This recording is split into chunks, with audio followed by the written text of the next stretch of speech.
जमी हुई सब्जियां। किसी समय की बात है, एक छोटे से गांव में एक गरीब परिवार रहता था। इस परिवार में माता पिता और 2 बच्चे थे, एक बेटा अर्जुन और एक बेटी दिया। यह परिवार बहुत मेहनती था और दिन रात अपनी जमीन पर काम करता था। उनका जीवन साधारण था, लेकिन वे संतुष्ट थे और हर छोटी बड़ी चीज में खुशी ढूंढ लेते थे। उनके पास बहुत सारी जमीन नहीं थी, लेकिन जो भी कुछ उगाते थे उसी से उनका पेट भरता था। गांव में हर साल सर्दियां बहुत ठंडी होती थी। बर्फ की परतें चारों ओर बिछ जाती और ठंड के कारण कई बार खेती का काम रुक जाता था। लेकिन इस बार सर्दी कुछ ज्यादा ही कड़ी थी। पूरा गांव बर्फ से ढका हुआ था। खेतों में उगी हुई सब्जियां पूरी तरह से जम गईं। घर के बगीचे में उगे शलजम, गाजर, आलू, मटर और पालक की बेलें बर्फ में दबी हुई थी। सब्जियां पहले जैसी ताजगी से दूर हो गईं और उन पर बर्फ की मोटी परत चढ़ गई थी।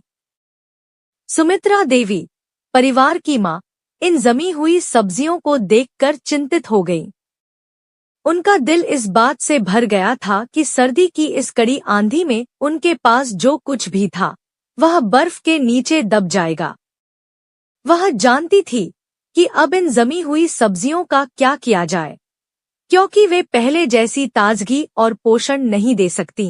लेकिन उनके पति हरिदेव जी, जो एक कड़ी मेहनत करने वाले व्यक्ति थे, उन्होंने कहा, कोई बात नहीं सुमित्रा, हम इन्हें व्यर्थ नहीं जाने देंगे। हमें बस सही तरीके से इन्हें संभालने की जरूरत है। हरिदेव जी का यह विश्वास देख सुमित्रा देवी थोड़ी राहत महसूस करने लगी। उन्होंने सब्जियों को एक एक करके निकाला और देखा कि कुछ सब्जियां सचमुच जम गई थी, लेकिन कुछ ऐसी थी जिनमें अभी भी थोड़ी जान बाकी थी। वह जानती थी कि अगर इनका सही तरीके से इस्तेमाल किया जाए तो यह पूरे परिवार को सर्दी के मौसम में ताजगी और ऊर्जा दे सकती हैं। अर्जुन और दिया दोनों ने माँ से पूछा, माँ, इन जमी हुई सब्जियों का क्या करेंगे? क्या ये अब खाई जा सकती हैं?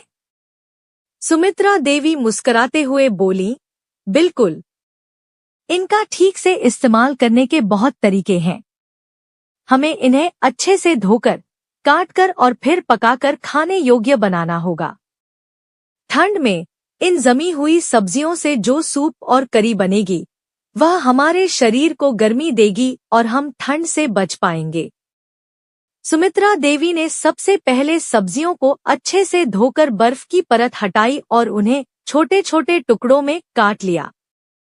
फिर उन्होंने उन सब्जियों को धूप में कुछ घंटों के लिए रखा ताकि उन पर जमी हुई नमी सूख जाए। इसके बाद उन्होंने एक बड़ा बर्तन लिया और उसमें ताजी और जमी हुई दोनों तरह की सब्जियां डाल दी। उन्होंने इन सब्जियों को करी में पकाया और उसमें मसाले डाले ताकि स्वाद बढ़ सके। जब करी तैयार हो गई तो परिवार के सभी सदस्य बैठकर उसे खाने के लिए तैयार हुए। अर्जुन और दिया ने पहले थोड़ा संकोच किया, लेकिन जैसे ही उन्होंने पहला कौर खाया, उनका चेहरा खिल उठा। स्वाद इतना लाजवाब था कि वे माँ बाप से बार बार पूछने लगे, माँ, यह कितना स्वादिष्ट है, आपने इसे किस तरह से बनाया?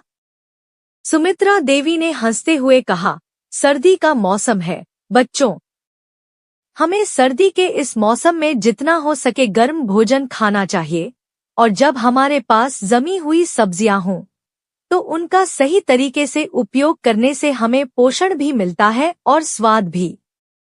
अब हरिदेव जी ने भी सर्दी से बचने के लिए उन जमी हुई सब्जियों का सूप बनाया। सूप में गरम मसाले और अदरक डाली गई थी, जो ठंड से लड़ने में मदद करती थी। परिवार ने वह सूप भी बहुत स्वाद के साथ पिया।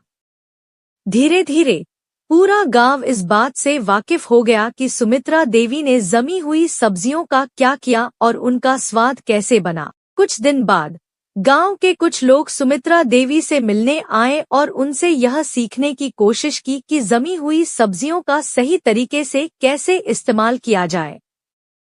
सुमित्रा देवी ने उन्हें भी समझाया कि सर्दी में जमी हुई सब्जियां अगर सही तरीके से पकाई जाएं, तो वे न केवल सेहत के लिए अच्छी होती हैं, बल्कि इनका स्वाद भी बहुत बढ़िया होता है।